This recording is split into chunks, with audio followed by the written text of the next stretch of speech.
اسلام کے مطابق کسی غیر محرم چہرے پر دوسری نظر نہیں اٹھنی چاہیے، تو پھر آج کل کے اٹھنے بیٹھنے میں یہ بڑا چیلنج ہے۔ ایسے میں ہم گناہ سے کیسے بچیں؟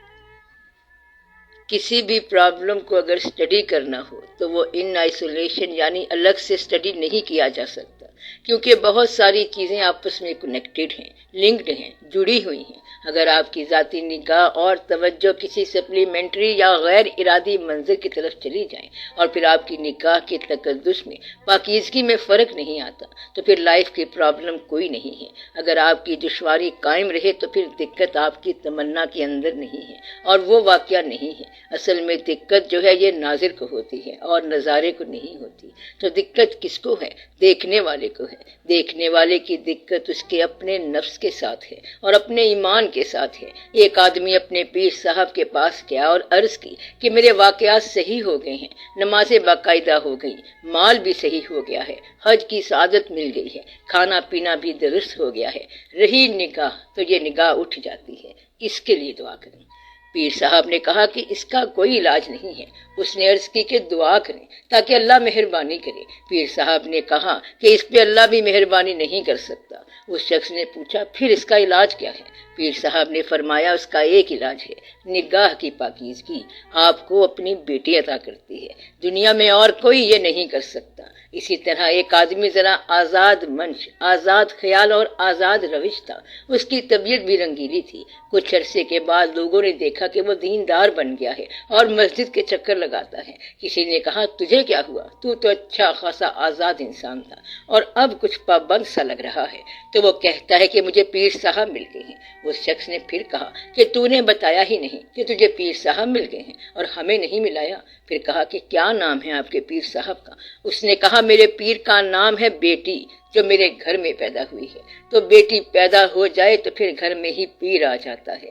جب ہماری نگاہیں دوسروں کی طرف دیکھنے میں مصروف تھیں، اس وقت ہمارے اپنی گھر کے حجابات پر کس کی حفاظت تھی؟ تو جب آپ دوسروں کی طرف دیکھتے ہو تو ان کی نظر آپ کے گھر میں آتی ہے۔ جب بیٹیوں کو جہیز دیا جاتا ہے تو بزرگ کہتے ہیں کہ جہیز میں ایک تحفہ ضرور دینا چاہیے بچیوں کو، اور وہ یہ ہے کہ ماں باپ اپنی نیک نگاہوں کا تحفہ ان کے حوالے کر دیں کہ جب سے تم لوگ ہمارے گھر میں آئے ہو ہماری نگاہیں نیک ہو گئی ہیں۔ تو پرابلم کس کا ہے؟ پرابلم صرف اپنی ذات کا ہے اور کسی منظر کا پرابلم نہیں ہے۔ یہی دنیا جو ہے یہ مقدس ہے اور یہی دنیا جو ہے یہی ایول ہے، برائی ہے۔ اس کائنات کے اندر ہماری کائنات تو اپنی سوسائٹی ہے اور اس کے چھوٹے مسائل ہیں، اس لیے ہماری کائنات ہمارے مشاغل کا نام ہے۔ اس وقت کائنات میں کیا ہو رہا ہے اور ہماری زندگی میں کیا ہو رہا ہے، اس سے تو آپ کا تعلق نہیں ہے۔ ہم اس واقعے کو واقعہ کہتے ہیں جس کا آپ کے ساتھ تعلق ہو، اور جن کا تعلق ڈائریکٹ یا انڈائریکٹ، فوری یا دیر کے بعد آپ کی زندگی کے ساتھ ہو۔ ایک آدمی کے ساتھ غلط واقعہ ہو جائے تو ہم بڑا افسوس کرتے ہیں، میننگ دیر بائی کہ کہیں یہ واقعہ ہمارے ساتھ نہ ہو جائے، تو آپ اس وقت بڑی رحم کرتے ہیں۔ جب آپ کے دل میں یہ اندیشہ پیدا ہو کہ کہیں یہ حالت میری نہ ہو جائے، رحم تبھی پیدا ہوتا ہے جب آپ یہ اندازہ کر لیتے ہیں کہ اگر میں ایسا ہو جاؤں تو پھر کیا ہوگا۔ رحم تب پیدا ہوتا ہے جب آپ کے دل میں یہ خیال ہو جائے کہ چلو یہ غریب ہے اور شکر ہے کہ میں غریب نہیں ہوں، تو پھر آپ اس کی خدمت کرتے ہیں۔ تو یہ اس حالت کا شکریہ ہے جو آپ کی ہے اور ویسی نہیں ہے جیسے اس سائل کی ہے۔ آپ اس پر رحم نہیں کر سکتے جس کی حالت سے آپ کو ڈر نہ لگے، جس کی حالت سے خوف آئے گا کہ یہ حالت میری نہ ہو۔ اس وقت آپ کے اندر رحم پیدا ہوتا ہے۔ آپ کی اپنے کائنات کے اندر خدا کی دریافت ہوتی ہے۔ آپ کی یہ چھوٹی سی کائنات ہے، مصروفیات کی، مشاغل کی، اسی میں خدا سے ملتے ہیں اور اسی میں ایول یعنی شیطان بنتا ہے۔ اسی دنیا میں لوگ آئے، یہیں سے سرخرو ہو کے نکلے، یہیں سے بے آبرو ہو کے نکلے۔ اسی دنیا میں اللہ کا جلوہ ہے اور اسی دنیا میں شیطان کے تماشے ہیں، اسی دنیا میں گمراہ کرنے والے پرابلم ہیں اور اسی دنیا میں راحت بھی ملتی ہے۔ آپ کی کائنات کے علاوہ ایک بڑی کائنات موجود ہے۔ سورج سے پرے کی کائنات میں روشنی کے مقامات اور ہوں گے، سورج کے پرے وقت اور طرح کا ہوگا، اور یہاں ہمارے وقت ہیں جو کہ صبح شام، دن رات، گھنٹے اور گھڑیاں ہیں۔ اگر سورج سے آگے نکل جائیں تو وہاں تو وقت اور ہوگا، وہاں نہ مشرق ہے نہ مغرب ہے، اس لیے وہاں کا وقت اور ہوتا ہے۔ وہاں کا لمحہ یہاں کے حساب سے کروڑ ہا سال کے برابر ہو سکتا ہے، کیونکہ وہاں گردش نہیں ہے۔ وقت جو ہے وہ زیر شمس ہے اور ورائے شمس وقت اس طرح نہیں ہوتا۔ تو یہ جو آپ کی کائنات ہے، اس کائنات کے علاوہ ایسی کائنات بھی ہے جس پر دن اور رات کا تصرف نہیں رہتا، تو یہاں پر دن بھی آتے ہیں اور راتیں بھی آتی ہیں۔ نہ دن آنا آپ کی خوبی ہے اور نہ رات کا آنا آپ کی خامی ہے۔ اگر راستہ مل گیا تو یہ آپ کی خامی نہیں ہے، تو آپ کی ذاتی کائنات میں خیال کے اندر دن اور رات آتے ہیں، مایوسی اور امید آتی ہے، اللہ کی طرف جانے کی خواہش اور اللہ سے ذرا الگ ہونے کی خواہش آتی رہتی ہے۔ تلکل ایام، یہ ایام آتے ہیں، انسانوں میں یہ اتار چڑھاؤ آتا رہتا ہے، تو آپ کی ذاتی رومن ایمپائر میں رائز اور فال ہوتا رہتا ہے۔ کبھی بیٹھے بیٹھے آپ کا خود بخود سجدہ کرنے کو جی چاہتا ہے، اپنے آپ سے آپ گھبرا جاتے ہیں، ایسے واقعات آتے رہتے ہیں۔ آپ اللہ تعالیٰ کی طرف رجوع کریں تو وہ فرماتے ہیں کہ میں ان کو ظلمات سے نکال کر نور میں داخل کرنے والا ہوں، اندھیرے سے نکال کر میں نور میں داخل کرتا ہوں۔ اگر آپ کے وسوسے یقین میں بدل جائیں تو سمجھو کہ اللہ نے بڑی مہربانی کر دی۔ اللہ نے کہا ہے کہ بے شک شیطان انسان کا کھلا دشمن ہے، وہ تمہارے اندر وسوسہ ڈالتا ہے۔ شیطان اپنا وار کیسے کرتا ہے؟ آپ کے دل میں وسوسہ ڈالتا ہے، مایوسی ڈالتا ہے اور تذب ذب ڈالتا ہے۔ تذب ذب کیا ہے؟ جب انسان یہ سوچے کہ چھوڑو، اس سے کیا فرق پڑے گا، اتنے عرصے کی برائی اب ایک نماز سے کیا حل ہوگی، ایک انسان سے مشکل کیسے حل ہو جائے گی؟ ایک ہی انسان سے تو مشکل حل ہوتی ہے۔ اگر آپ کو اپنی زندگی پر نازل ہونے والے لمحات کو ریڈ کرنا آ جائے تو نتیجہ سمجھ آ جاتا ہے۔ اب یہ اعلان کرنے میں حق بجانب ہو سکتے ہیں کہ اصل بات کیا ہے۔ انسان 1000 دفعہ جنت کے پاس ہوتا ہے اور 1000 دفعہ دوزخ کے پاس ہوتا ہے، اور 1000 دفعہ وہ جنت میں داخل ہوتے ہوتے رہ گیا اور 1000 دفعہ دوزخ میں داخل ہوتے ہوتے رہ گیا۔ مثلا ایسی نیکی ہو گئی کہ اس کی جنت بن گئی، اور اتفاق سے ایسا خیال کا گناہ ہو گیا کہ دوزخ کے قریب ہو گیا۔ زندگی میں اتار چڑھاؤ کے یہ لمحات آتے رہتے ہیں، اور انہیں اگر ریڈ کرنا آ جائے، اپنے آپ کو اور اپنے واقعات کو سمجھنا آ جائے تو زندگی آسان ہو جاتی ہے۔ کتنی دفعہ آپ کبھی اس کنارے پہ ہوتے ہیں اور کبھی اس کنارے پہ ہوتے ہیں۔ اگر انسان دانا، سمجھدار اور خوش قسمت ہے تو وہ بہشت کے لمحے کو دیر پا بنا دیتا ہے۔ یہ اللہ تعالیٰ کی طرف سے مہربانی ہوتی ہے۔ بہشت کب دیر پا ہوتی ہے؟ کہ جب انسان یہ جان لے کہ میرے گناہ بہت زیادہ ہیں، میری غلطیاں بہت زیادہ ہیں، اور ندامت کے علاوہ کوئی چارہ نہیں ہے، اب تو بس اللہ معاف کرے۔ وہ کہتے ہوئے اللہ کی رحمت کی طرف رجوع کرے، کیونکہ اللہ کا حکم ہے خبردار میری رحمت سے مایوس نہ ہونا، کیونکہ اللہ کا حکم ہے خبردار میری رحمت سے مایوس نہ ہونا۔ تو وہ کہے کہ اللہ کے کہنے کے مطابق ہم مایوس نہیں ہو رہے، ورنہ ہمارے دامن عمل میں کوئی بات نہیں ہے۔ اگر انسان اتنی سی بات کر لے تو اس کی جنت تو پرماننٹ ہو گئی، مستقل ہو گئی۔ یعنی انسان یہ کہے کہ کیونکہ اللہ نے کہا ہے کہ میری رحمت سے مایوس نہ ہونا تو ہم مایوس نہیں ہوتے، تو صرف یہ کہنے سے عمل کے بغیر جنت مل سکتی ہے، تو عمل کے بغیر جنت اور عمل کے بغیر دوزخ مل سکتی ہے، لیکن وہ کیسے؟ آپ کسی نیک آدمی کا ارادتاً مذاق اڑانا شروع کر دیں کہ یہ بڑا نیک بنا ہوا ہے، حالانکہ اس کو ہم جانتے ہیں اگر تو وہ واقعی نیک انسان ہے تو آپ کا خیال ہی آپ کو جہنمی بنا دے گا۔ اللہ تعالیٰ کی طرف سے کچھ لوگوں پر رحمت ہوتی ہے اور انہیں امیر بنا دیا جاتا ہے۔ اللہ کا فرمان ہے کہ میں جس پر مہربان ہوتا ہوں اس پر فضل کرتا ہوں، تو یہ فضل دولت بھی ہو سکتی ہے، اور جس پر اللہ کا غضب ہوتا ہے ایسا ہو سکتا ہے کہ اس کو بھی دولت مند بنا دیا جائے۔ اب آپ یہ دیکھیں کہ ایک جیسا واقعہ ہے اور دو مختلف بندے ہیں۔ مثلا فرعون کے پاس پیسہ آزمائش ہے اور اس کی طاقت اور پیسہ اس پر غضب ہے، قیامت ہے، اور اللہ کے نیک بندوں کے پاس بھی پیسہ ہو سکتا ہے، طاقت ہو سکتی ہے، بادشاہت ہو سکتی ہے، اور یہ اللہ کی مہربانی ہوتی ہے۔ اگر یہ باتیں آپ کو سمجھ آ جائیں، ریڈ کرنا آ جائیں، تو یہ اللہ کی رحمت ہوگی۔ ایسا دولت مند جو مبتلا ہے دولت میں، وہ دولت اس کے لیے عذاب بنی پڑی ہے۔ اس دولت مند کی تعریف نہ کرنے سے آپ کی زندگی بچ سکتی ہے اور آپ کی جنت محفوظ ہو سکتی ہے۔ جس دولت مند پر اللہ کی خاص عنایت ہو اس پر تنقید نہ کرنے سے آپ دوزخ سے بچ سکتے ہیں، کیونکہ اس پر تو فضل ہے، اور فضل پر تنقید نہ کرو۔ جس کو اللہ نے مرتبہ دیا ہے، اپنے فضل کے ذریعے بادشاہت دی ہے، اس پر تنقید نہ کرو، اور جس پر اقتدار آزمائش بن کے آیا ہے اس کی تائید نہ کرو۔ آپ کو کچھ عرصے کے بعد سمجھ آ جائے گی کہ کون سی چیز عذاب ہے اور وہی چیز دوسرے کے لیے ثواب ہے۔ تو یہی زندگی کسی کے لیے عذاب ہے اور کسی کے لیے ثواب ہے۔ اللہ تعالیٰ کہتا ہے کہ اولاد اور مال انعام ہیں، اور پھر فرماتا ہے کہ اولاد اور مال تمہاری آزمائشیں ہیں اور تمہارے دشمن ہیں، یعنی ایک ہی چیز انعام بھی ہے اور غضب بھی ہے، آزمائش بھی ہے۔ آپ کو یہ ضرور سوچنا چاہیے کہ کب انعام ہوتا ہے اور کب یہ اسباب دشمن ہوتے ہیں۔ تو سماج کو مربوط بنانا، فعال بنانا اور اس میں خواتین و حضرات کو شامل رکھنا نیکی کا باعث بھی ہو سکتا ہے اور یہ بدی کا باعث بھی۔ قوالی کے بارے میں کسی نے چشتی سلسلے والے سے پوچھا کہ قوالی حلال ہے یا حرام ہے، تو اس نے کہا حلال کے لیے حلال ہے اور حرام کے لیے حرام ہے۔ تو یہ مزاج کی بات ہے، اگر انسان میں اچھائی ہو تو پھر سب واقعات اچھے ہوتے ہیں، اگر سب کو دکھ سکھ میں شریک کیا جائے تو پھر یہ سفر بہت آسان ہے، اور اگر نیت کے اندر فطور ہو تو پھر گھر کے اندر بھی فطور ہے، گھر کے باہر بھی فطور ہے۔ فطور ودن بھی ہے اور فطور وداؤٹ بھی ہے۔ جب ودن فطور ہو جائے تو وداؤٹ بھی خرابی ہو جاتی ہے۔ تو جو ماحول آپ کا ودن ہے وہی ماحول آپ کا وداؤٹ ہے، یعنی آپ کے اندر جو ماحول ہے وہی باہر کا ماحول ہوتا ہے۔ اگر آپ افسردہ ہیں تو کائنات غمگین لگتی ہے، اگر آپ نیک ہیں تو کائنات پوری کی پوری عبادت گاہ ہے، اگر آپ بد ہیں تو یہ دنیا بدی کا ایک مظہر ہے۔ تو آپ جس قسم کے ہیں اسی طرح کا آپ کو نتیجہ ملے گا۔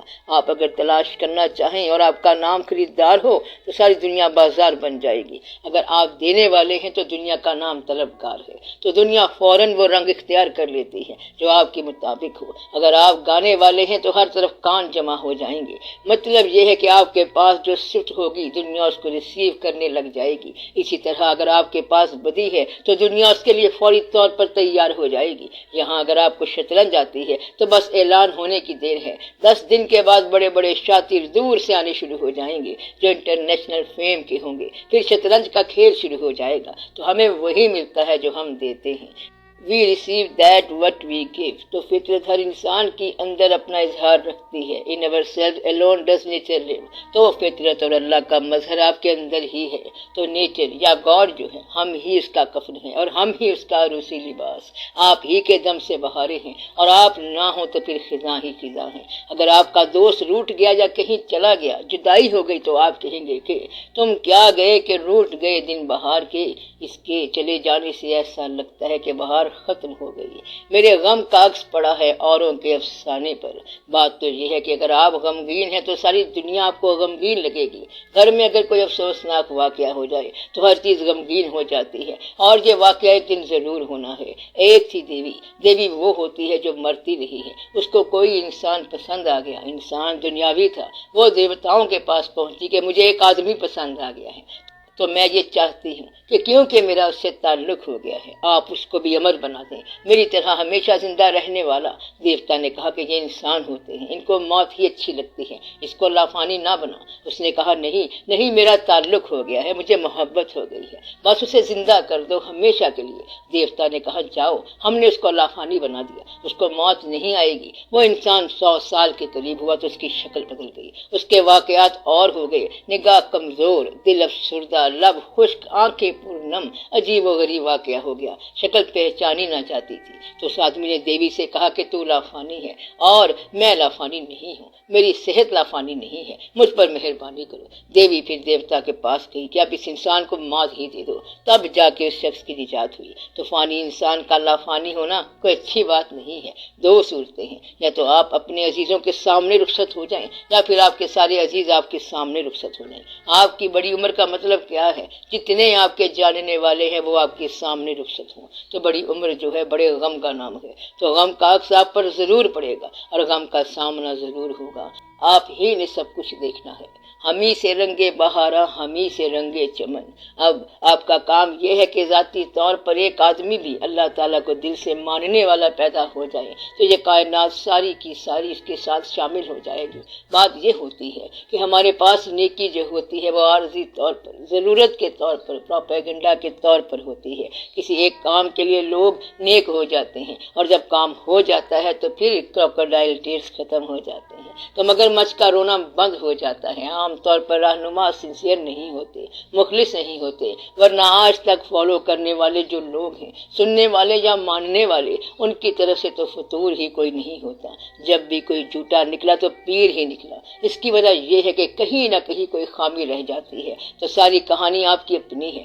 آپ اللہ تعالیٰ پر غور کرو کہ کتنی دفعہ وہ آپ کے قریب آتا ہے، مگر کتنی دفعہ آپ اس سے دور ہو جاتے ہیں۔ ایسے لمحات آتے ہیں جب آپ کو توبہ نصیب ہو جاتی ہے۔ مثلا کبھی آپ کے ساتھ ایسا ہو کہ گناہ ہو جائے، وہ غلطیاں یا گناہ جو انسان میں ندامت کے آنسو پیدا کرتے ہیں، اس عبادت سے بہتر ہوتی ہیں جو عبادت فخر پیدا کرتی ہے۔ اس لیے ضروری ہے کہ اللہ کے راستے پر چلنے والے اپنا دل نرم کریں، تو ان کے دل نرم ہو جاتے ہیں، وہ خاموش ہو جاتے ہیں، عاجز ہو جاتے ہیں، بے بس ہو جاتے ہیں، اور اللہ کے سامنے سرنڈر کر دیتے ہیں۔ اپنے خیال کو، اپنی ہیرا پھیری کو اور اپنی چالاکیوں کو اللہ کے سامنے سر بسجود کر دیتے ہیں۔ اللہ کا فرمان ہے کہ اگر تم چالاکی کرو گے تو واللہ خیر الماکرین، تو میں پھر سکیمرز کا سکیمر ہوں۔ اللہ تعالیٰ بڑی بڑی باتیں بڑی آسانی سے سمجھاتا ہے۔ اس نے کہا کہ ہم ایک چھوٹی سی بات سے بڑی دلیل پیدا کر سکتے ہیں۔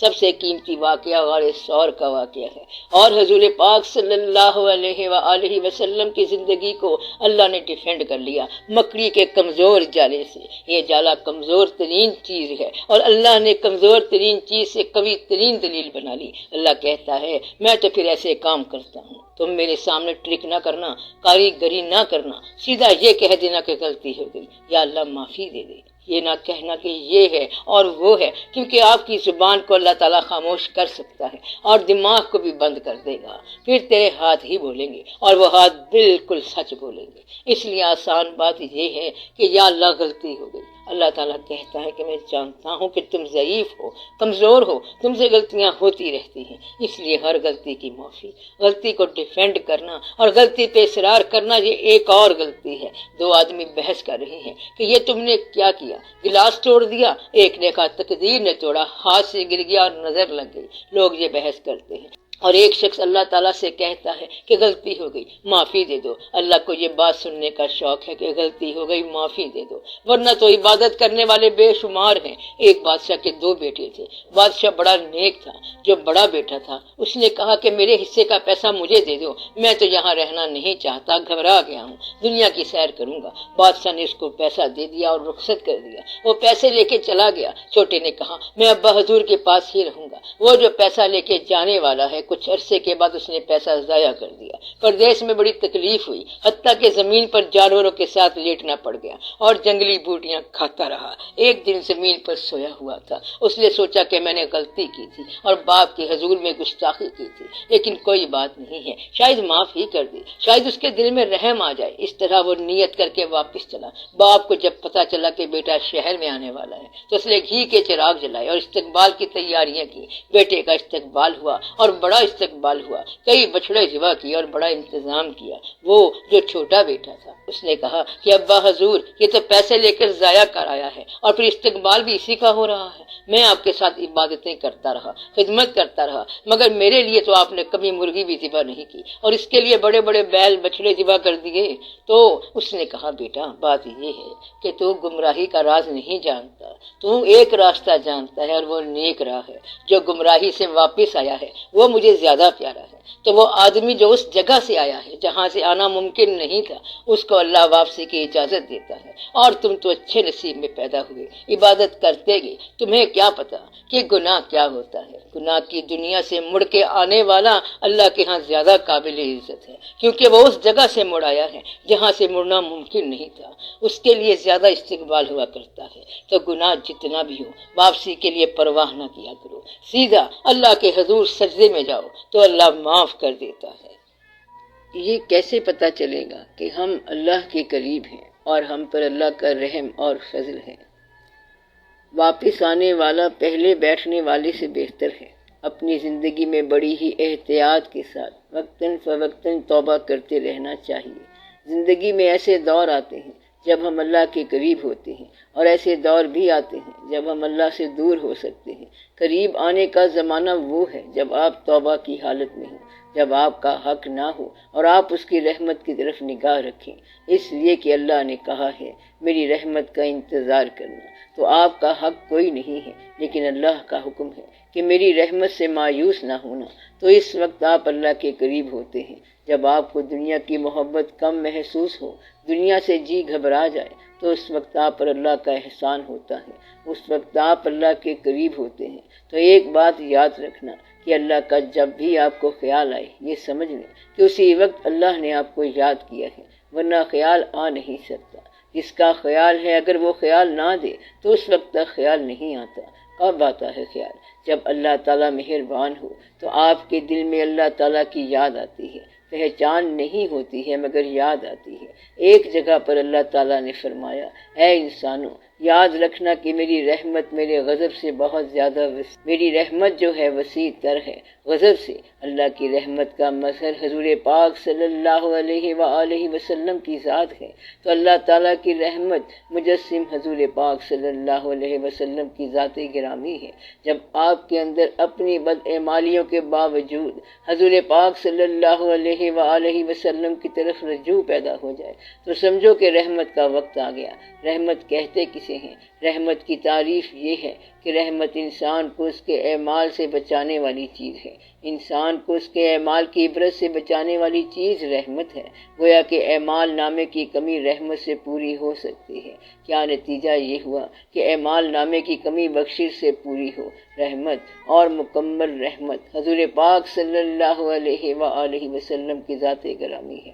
آپ لوگوں کے اعمال نامے میں اگر کوئی کمی بیشی رہ گئی ہے تو آپ صلی اللہ علیہ وسلم کی رحمت سے یہ پوری ہو سکتی ہے۔ یہ ہمارا عقیدہ ہے، ورنہ تو انصاف ہوگا، اور انصاف ہو تو یہ کہتے ہیں کہ غضب ہے، میرے رحمت میرے غضب سے زیادہ ہے، یعنی کہ اگر میں انصاف کروں تو غضب ہوگا۔ اس لیے اللہ تعالیٰ سے انصاف کی توقع کی بجائے رحم مانگنا چاہیے، کیونکہ اس کا فرمان ہے کہ میرے رحم سے مایوس نہ ہونا، اور اللہ کا فرمان ہے کہ تمہارے لیے، کائنات کے لیے ہم نے مجسم رحمت للعالمین صلی اللہ علیہ وآلہ وسلم کو بھیجا۔ گویا کہ آپ ادھر رجوع کرنا اور مایوس نہ ہونا۔ جس شخص نے حضور پاک صلی اللہ علیہ وسلم کی طرف رجوع کر لیا، اس کی بخشش کی قوی امید ہو گئی۔ ایک جگہ اللہ تعالیٰ فرماتا ہے کہ اے میرے محبوب صلی اللہ علیہ وسلم، یہ کیسے ممکن ہو کہ میں ان لوگوں پر عذاب ڈالوں جبکہ آپ ان میں ہیں؟ تو جس دل میں حضور پاک صلی اللہ علیہ وسلم کی یاد ہو، اس پر عذاب کا سوال ہی پیدا نہیں ہوتا۔ اللہ کے محبوب صلی اللہ علیہ وسلم کا نام محبت کے ساتھ ہو تو وہاں عذاب دینا اللہ پاک افورڈ نہیں کرتا کہ اس دل کو کسی طرح تکلیف ہو۔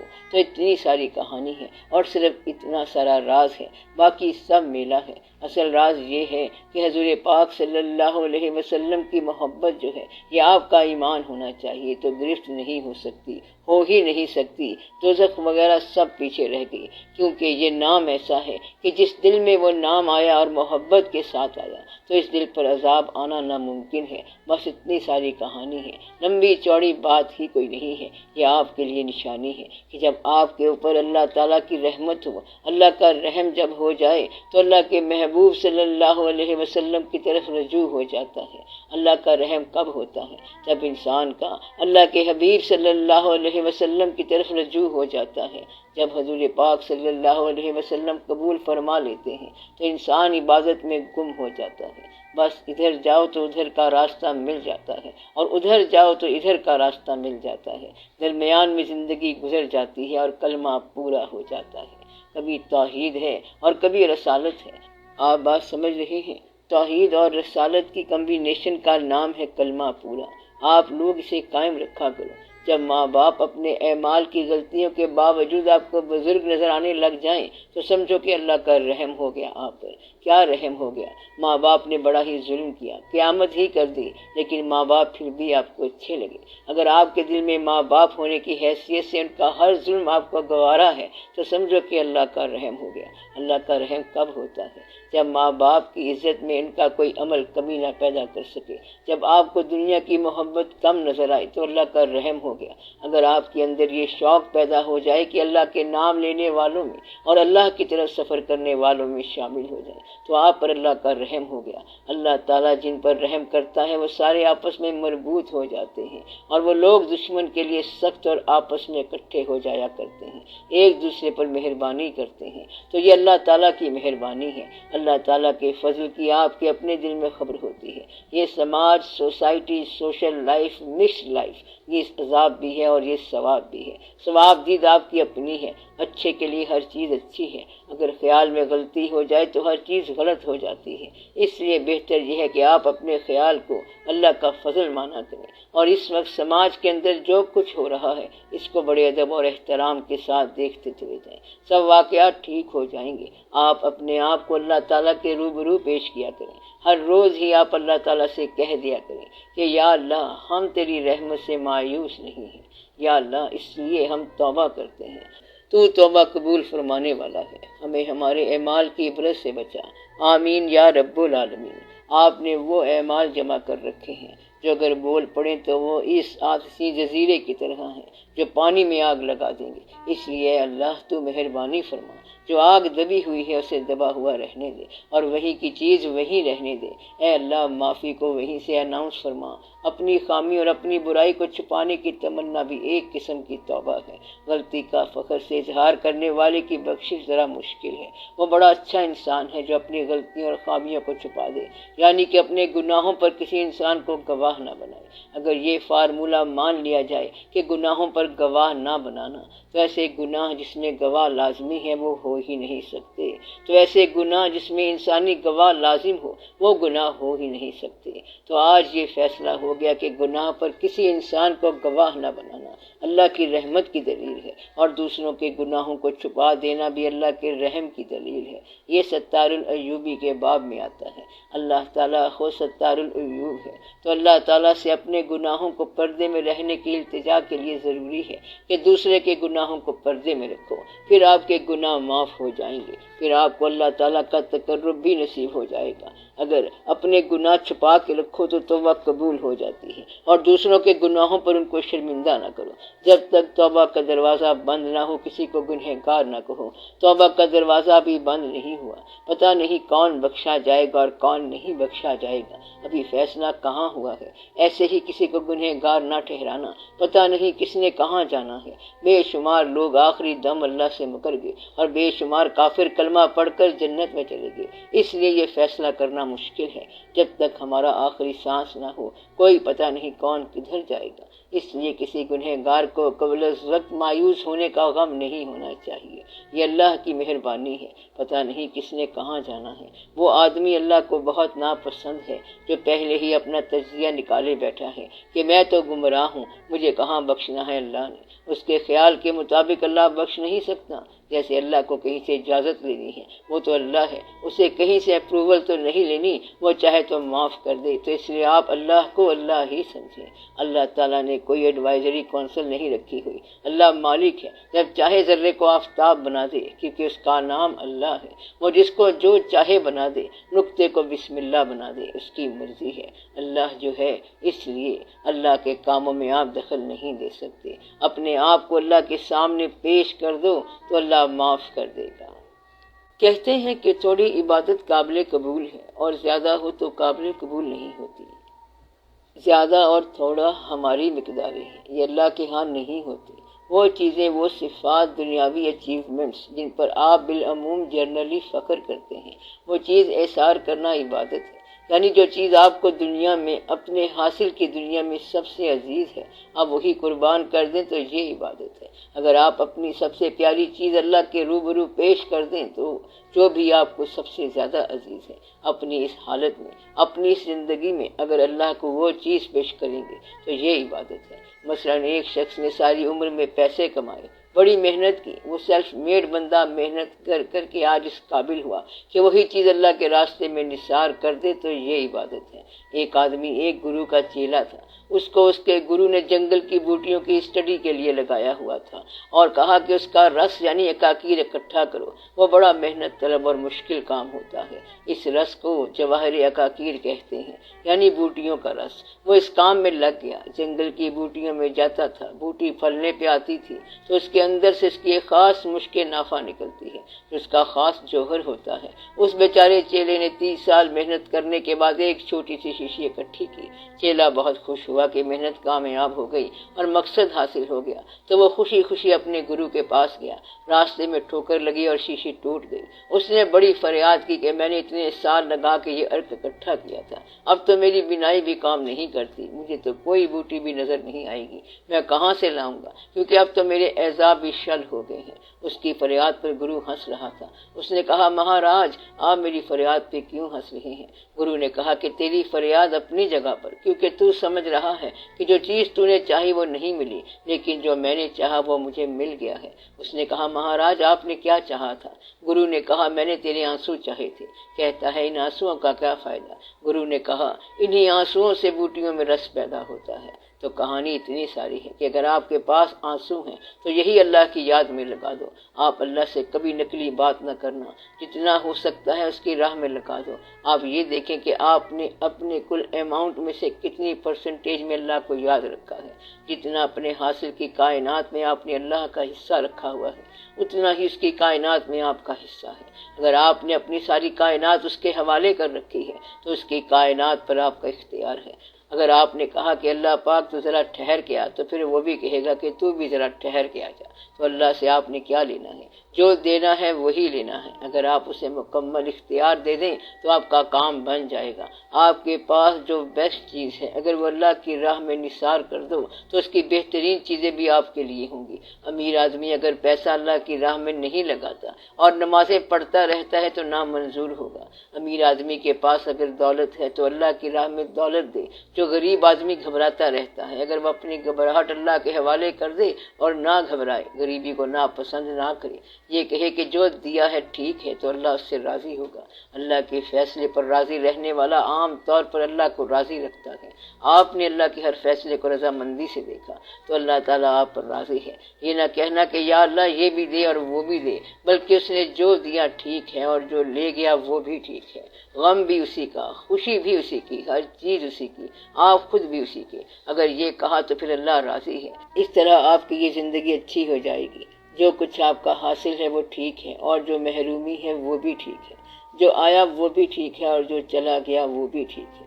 جو زندہ رہے وہ بھی ٹھیک ہے اور جو مر گیا وہ بھی ٹھیک ہے۔ یہ اس کے کام ہے۔ ہم نے تو یہ کھیل نہیں کیا، یہ اس کی مرضی ہے، اس لیے اس کی مرضی کو اس کے حوالے رہنے دو۔ اگر آپ راضی ہو جائیں تو اللہ کے ہاں سب عبادت قبول ہے، تو کون سی عبادت اچھی ہے؟ اس کے فیصلوں پر راضی ہونا۔ یہ شارٹ کٹ ہے۔ آپ لوگوں کو اللہ تعالیٰ کسی لمبی آزمائش میں نہ ڈالیں۔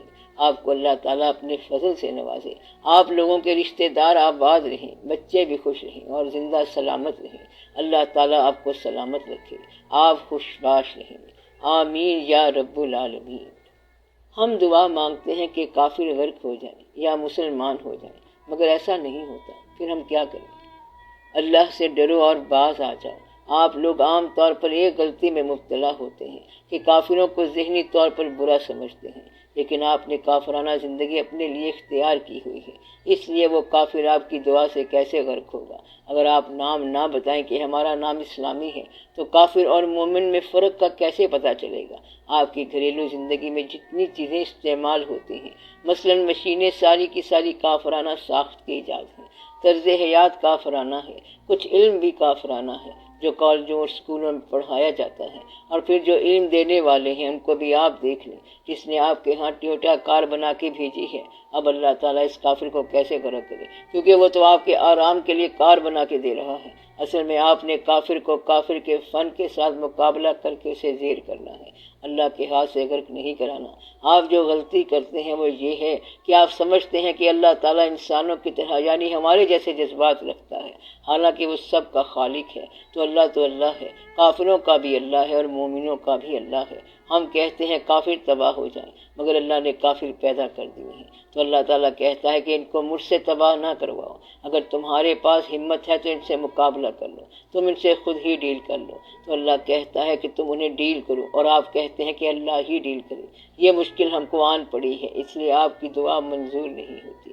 آپ کا کام ان کو تباہ نہیں کرنا ہے، بلکہ کنورٹ کرنا ہے، مسلمان بنانا ہے، مگر اس کے لیے شرط یہ ہے کہ پہلے آپ کو اپنی بخشش کا یقین ہو، مگر آپ کو تو اپنی بخشش کی گارنٹی نہیں ہو رہی۔ جو یہودی حضور پاک صلی اللہ علیہ وسلم کے زمانے میں ایک دفعہ کلمہ پڑھ لیتا تھا، تو وہ یہودی اگر ایک دفعہ کلمہ پڑھ کر حضور پاک صلی اللہ علیہ وآلہ وسلم کے پاس مر گیا تو وہ کہاں جائے گا؟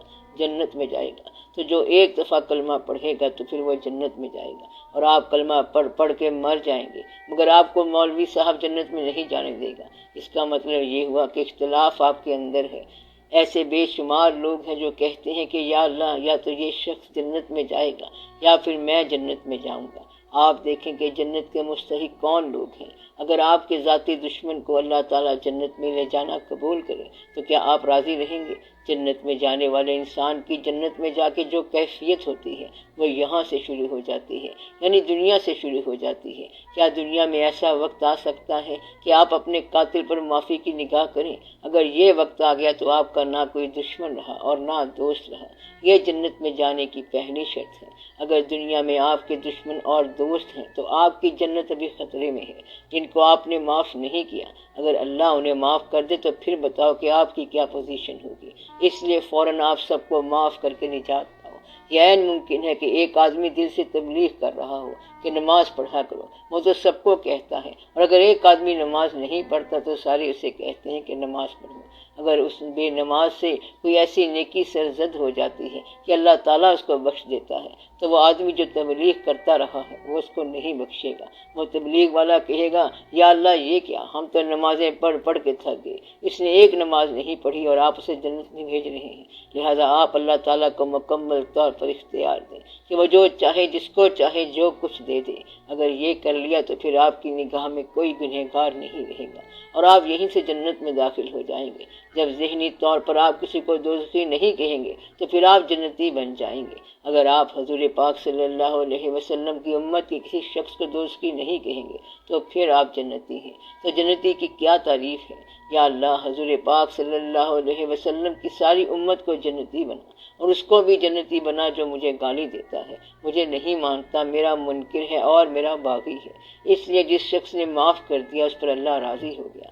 تو آپ یہ دعا کریں کہ یا اللہ ہمیں موقع دے کہ ہم اپنی بخشش حاصل کرنے کے بعد کافروں کے لیے بخشش کا راستہ ڈھونڈیں۔ ایک بزرگ اپنی مستی میں جا رہے تھے، وہ زمانہ ہندوؤں کا تھا۔ اس نے دیکھا کہ ایک ہندو لڑکی رام رام کرتی جا رہی ہے۔ اس نے کہا بیٹے کیا پڑھتی جا رہی ہو؟ رام رام پڑھتی جا رہی ہوں۔ اس نے کہا یا اللہ، شکلیں تو بڑی اچھی بناتا ہے اور انہیں دوزخ میں بھیج دیتا ہے، اتنی پیاری بچی کو دوزخ میں نہیں جانا چاہیے۔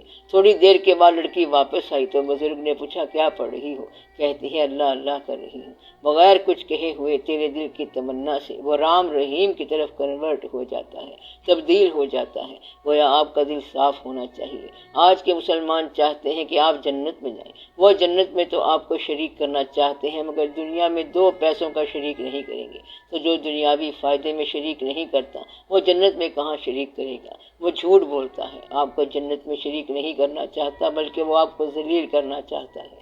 اس لیے بہتر یہ ہے کہ وہ اپنی جنت خود تلاش کر لے اور آپ کو اپنی جنت تلاش کرنے دے۔ اس لیے آپ کافروں کو کافر ہی رہنے دو تو بہتر ہے۔ اس لیے دعا کرو کہ یا اللہ ہمیں اپنے آپ سے نجات دے اور ہمیں توفیق دے کہ ہم ان سے بات کریں۔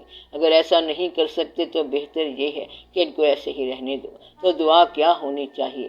اللہ تعالیٰ آپ لوگوں کو خوش رکھے، سلامت رکھے۔ آپ کی چھوٹی سی زندگی ہے، اس میں راضی رہنے کی توفیق عطا فرمائے۔ اس کے بعد تو یہ ختم ہو جانی ہے۔ زندگی اگر ایک عرصے کے بعد ٹھہرے تو وہ بال بن جاتی ہے، عذاب بن جاتی ہے۔ ایک نجومی کو بادشاہ وقت نے بلایا۔ بادشاہ نے کہا میرا ہاتھ دیکھو۔ اس نے کہا جہاں پناہ، آپ کے ہاتھ کی لکیریں میں نے پڑھ لی، آپ کے سب بچے آپ کے سامنے مریں گے۔ آپ کی اتنی لمبی عمر ہے. You have a long life. بادشاہ نے کہا اس کو جیل میں بھیج دو. بادشاہ نے دوسرا نجومی بلوا لیا. اس نے ہاتھ دیکھ کر کہا جہاں پناہ کیا بات بتائی جائے، آپ کا ہاتھ بہت اچھا ہے، آپ بڑے خوش قسمت ہیں، سب رشتہ داروں سے زیادہ عمر آپ نے پائی ہے. You have very long life. بادشاہ نے کہا بول تجھے کیا چاہیے؟ تو نجومی نے کہا کہ میرا انعام یہ ہے کہ آپ میرے استاد کو آزاد کر دیں. اس نے بھی آپ کو وہی بات بتائی ہے جو میں نے کہی ہے. میں نے یہ کہا کہ آپ اپنے بچوں سے زیادہ عمر پائیں گے، اور اس نے کہا کہ آپ کے بچے آپ سے پہلے مریں گے. بات تو ایک ہی ہے. اگر یہ دعا مانگی جائے کہ اللہ آپ کی عمر زیادہ کرے تو اس کا مقصد کیا ہے؟ کہ زیادہ لوگ آپ کے سامنے رخصت ہو جائیں. اس لیے آپ اللہ کو اس کے حال پہ رہنے دو. ایک بچہ بہت رو رہا تھا کیونکہ اس کا باپ فوت ہو گیا تھا. اس کے پیر نے کہا روتا کیوں ہے؟ گھبرانے والی کیا بات ہے؟ کچھ دن کے بعد تو بھی وہاں پہنچ جائے گا، تو سفر کی کوئی مشکل نہیں ہے کیونکہ آگے سب بیٹھے ہوں گے. اللہ تعالیٰ آپ کو سلامت رکھے.